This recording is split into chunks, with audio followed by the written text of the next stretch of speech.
All right, let's jump right in. When you picture a moth, what exactly pops into your head? Probably a dusty, super fragile little bug bumping harmlessly against your porch light, right? Well, today's explainer is going to completely shatter that image. We're looking at the shockingly creepy reality of a moth that entirely defies our expectations.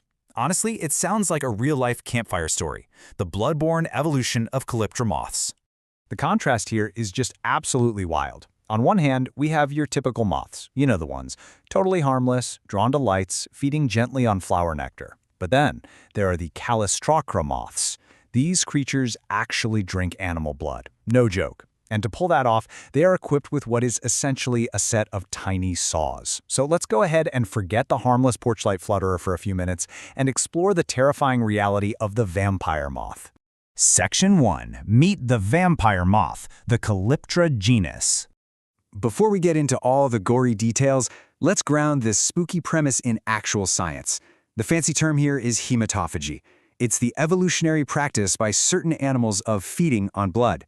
Now, we know it from leeches, ticks, bats, that sort of thing. But seeing hematophagy in moths, that is incredibly rare and, frankly, a little unsettling. So, you might be wondering, just how common are these blood drinkers?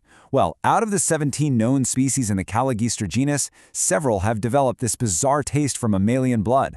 It's not just one freak outlier, it's an evolutionary trait shared by a significant chunk of this specific moth family.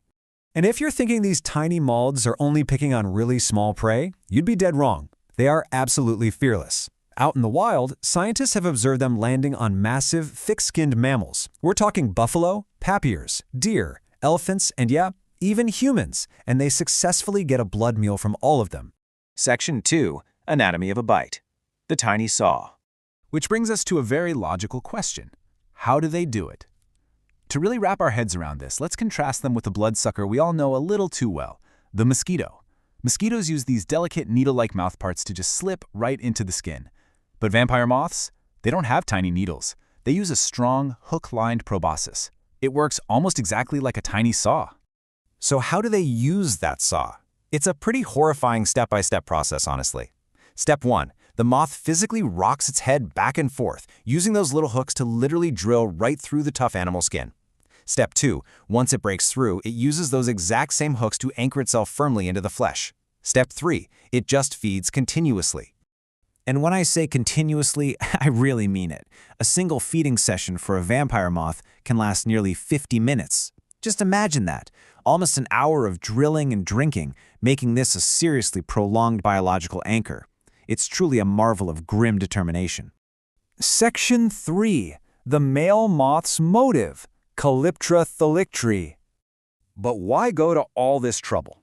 When we look closely at one of the most famous species, Calyptra thalictri, which is found across parts of Asia and Eastern Europe, we find a totally fascinating gender divide. The male actively drinks blood, but the female? She feeds mainly on fruit and nectar. Only the males act as vampires. So what is driving the guys to take on this dangerous drilling behavior? The answer, as it usually is, comes down to evolutionary survival. Scientists suspect the males are desperately seeking salt and essential nutrients found in blood. During reproduction, these nutrients are actually transferred over to the females, which potentially helps their offspring survive. So this terrifying behavior is really driven by the urge to provide for the next generation. A bizarre sort of fatherly dedication, if you will. Now look, if you're starting to feel a little itchy right about now, let me reassure you. Their bites are not considered dangerous to humans. They aren't transmitting deadly diseases to us or anything like that. However, they can definitely leave red, sore marks. I mean, it is a painful drilling process after all. And we actually know exactly how it feels, all thanks to some incredibly dedicated scientists. Entomologist Jennifer Zaspel famously let a vampire moth feed on her own thumb during field research. She literally used herself as human bait just to help scientists better understand how that proboscis pierces the skin and feeds. That is an absolutely wild level of dedication to understanding our natural world. Section 4. Evolution of a vampire. From fruit to blood. This is where it gets really mind-blowing. Their ancient ancestors originally used their proboscis for a totally innocent reason, to pierce fruit skins and suck out sweet juices. But then came this incredible evolutionary shift. Over time, some species adapted those exact same mouthparts to penetrate tougher animal skin, which brings us to the modern Calyptra, fully capable of sustained hematophagy on large mammals. An ordinary tool meant for drinking fruit juice completely transformed into a flesh-drilling saw. So vampire moths are way more than just a creepy campfire story.